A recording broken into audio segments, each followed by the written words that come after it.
بسم الله الرحمن الرحيم. سأل سائل بعذاب واقع للكافرين ليس له دافع من الله ذي المعارج تعرج الملائكة والروح إليه في يوم كان مقداره 50,000 سنة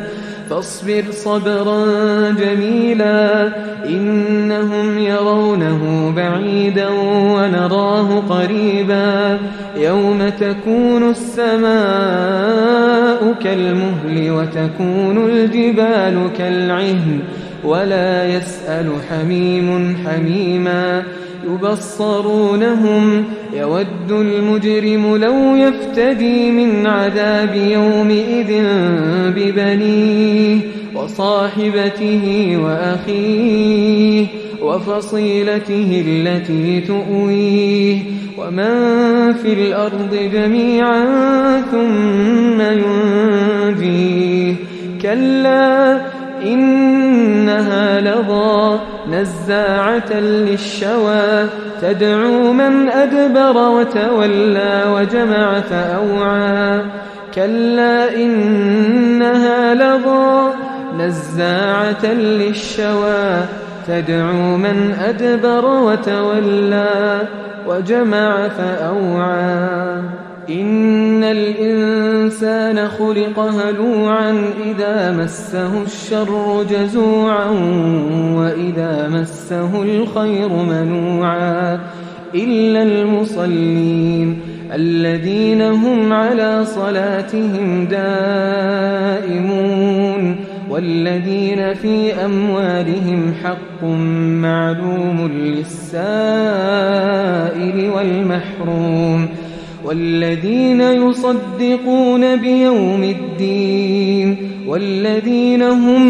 من عذاب ربهم مشفقون إن عذاب ربهم غير مأمون والذين هم لفروجهم حافظون إلا على أزواجهم أو ما ملكت أيمانهم فإنهم غير ملومين فمن ابتغى وراء ذلك فأولئك